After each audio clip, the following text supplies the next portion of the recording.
Weather-dependent travel, school customs and the hauntingly beautiful tradition of the Wren Boys. Christmas on Inis Oírr is a world away from the mainland rush. And joining us now is a man who grew up with the Atlantic at his doorstep. He's here to talk about the transition from a time of no Christmas trees to the vibrant, bustling island celebrations of today. To walk us through Christmas Eve on the Aran Islands and Inis Oírr and beyond, I'm joined now in studio by MacDara Ó Conaola, the Ennis-based Irish language activist who grew up in Inis Oírr. MacDara, good morning to you. Thanks for coming in. Good morning, Alan. Even though you grew up in a windswept place, I must say, hair all very well. You're very well kept. Oh, thank you. Must be moving to the mainland has done wonders. Yeah. So, talk to us a bit about your early childhood Christmas memories on Inis Oírr. You know, we're of a similar vintage, and I'm thinking about the Christmases I enjoyed growing up. I'm keen to find out how different were yours. Like, how different is it from Christmas on the mainland, or that you would have heard of from friends on the mainland? Yeah. Well, the first thing would be Christmas trees. We didn't have Christmas trees, like you mentioned there, and I don't know whether it was a logistical thing, because you'd have to bring them in. As you know, there's no trees on the island. Christmas or otherwise. There you go. So, but there's holly, wild, because we're part of the Burren, so it grows in the crags on the rocky thing there. So we used to go out, and we used to go out Christmas Eve to cut the holly. That's when we put up our decorations, maybe the 23rd. So there was none of this, like, know, before Halloween? No. Halloween was very much so far from Christmas.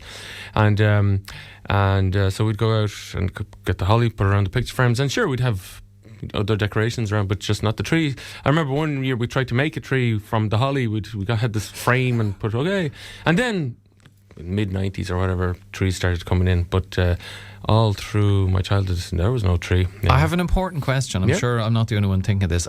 When Santa visited the Aran Islands, where did he leave the presents? Just in front of the chimney. Just in front of the chimney. Yeah. That's where he came down, and he left it there, in and out. But not the tree. But okay, so you had holly instead of the trees. Although, as you say, they're now. Now you can have trees or whatever. What other kind of traditions were there in Inis Oírr that maybe would be? I won't say maybe alien is too strong a word. Aliens in our own country. But no. Well, growing up, this is going back a bit, but even well into my teens, we only had a boat twice a week that would come with all the stuff, so everything you ordered, everything you needed, if it wasn't on that last boat before Christmas, you weren't getting it. So you really had to plan ahead. Oh, you do, and you still do in a way. It's much better now in the shop there. Caoimhin, in fairness to him, is doing a great job with the shop there, and but yeah, things like that that people on the mainland take for granted, even to go down to your local shop, not even one of the big ones, if you forget something very important, like or butchers or something like that, you can just, on the mainland, it's easier to get stuff. But things like that take for granted. And back in the day, we have street lights on the island, and it's still kind of dark there. But when I was a kid, there was only very few street lights. So on Christmas Eve, everybody lit candles in every window of the house. So you'd go out especially to see it, and it would be magical. Oh, well, that'd be some spectacle. Oh, it really was. And it was so pure in a way, kind of with just the lights in the windows, and you felt the welcome that it's supposed to, it's welcoming the Holy Family in, and so you felt that magic of Christmas on Christmas Eve with no light pollution. No light pollution, yeah, and it's still great, but everybody has, it's just kind of like the mainland now, that people have their own lights and everything outside. But back then, it was just the lights in the windows. You mentioned, MacDara, a moment ago, the butchers. So I'm wondering about what you were sitting down to in front on the dinner table on Christmas Day and the days afterwards. If it was difficult until the 90s to get Christmas trees, what was it like getting turkey and ham? Did you have turkey? Did you have ham? Or because you were living on an island, was it from the sea? We have a plane, you see, as well. Aran. A plane. Yes, a plane that comes out, and usually the meat was sent out on that. We had a few lovely butchers in Galway. As you know, butchers are closing down now, left, right and centre. But there was a few people got their turkey and ham and everything from them, and I have to say they were very wonderful and very conscientious. So we never wanted for those things. In my generation anyway, previous generations, they wouldn't have had turkey at all. They would have had maybe the mutton or something on Christmas Day, you know, and always fish on Christmas Eve, white sauce. I mentioned Wren Boys. Tell us about St. Stephen's Day, what you get up to. We call it Lon Jolene, the Wren's Day. And the boys, this was the day for the boys to go around and collect money. So you'd go around from house to house and you'd sing a song, say a poem, do a little dance, whatever. Get down tonight. But and that was great. You'd get a great haul. So usually two fellas, because if it was three, you'd have to share the money between three. So if it was only two, it was fine, not too bad. And just so the girls, that was St. Bridget's Days when the girls would go around and collect money. They would go around St. Bridget's Day. So, but and I just found out recently, you know, you go through life thinking you assume things. I always thought Inis-based, which is just our neighbouring island, that they went out with the Wren as well, but their day for going out is New Year's Day. Okay. Yeah. So from island to island. Big. There can be differences between the islands, and then out to Connemara there can be other differences, or over this side on Clare.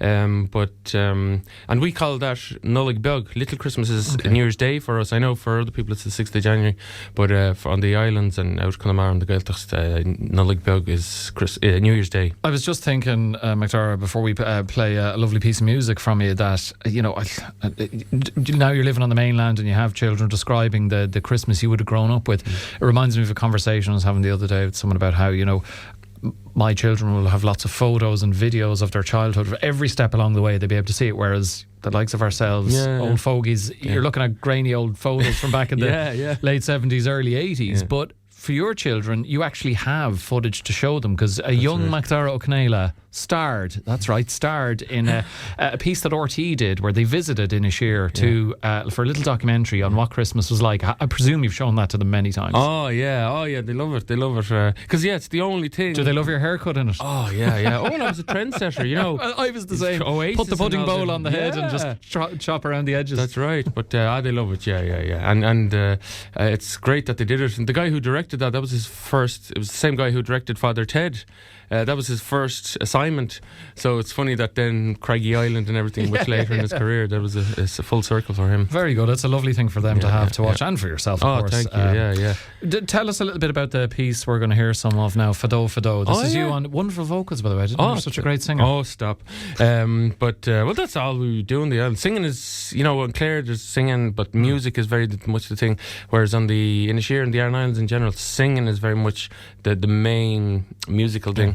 But so my wife Anna and the kids, we've so much fun at home, singing songs, dancing, playing games and everything like that. And we said, it'd be lovely to share this joy to the world, and we put this little song together. And it's a little song we used to sing on Inis Oírr when I was a kid. So it's nice to kind of pass on these pleasant and nice and positive traditions. And lovely. So this is the Ó Conaola family. Yes, all on vocals, like the Partridge family, Sean or something. And Michelle. Sean and Michelle.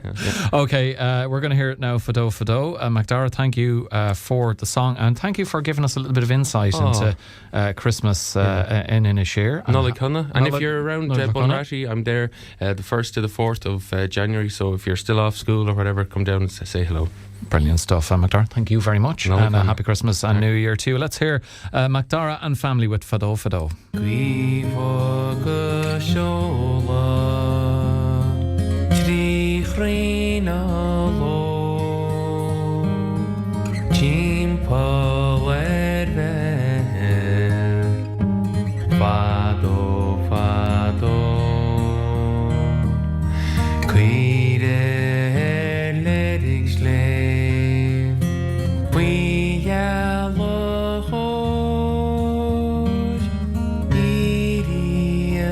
Fire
Tell you what, we'll enter him in the X Factor next year, the whole family. That's MacDara Ó Conaola and his family with Fado. Lovely stuff, and really giving out the Christmas spirit there. You're listening to Morning Focus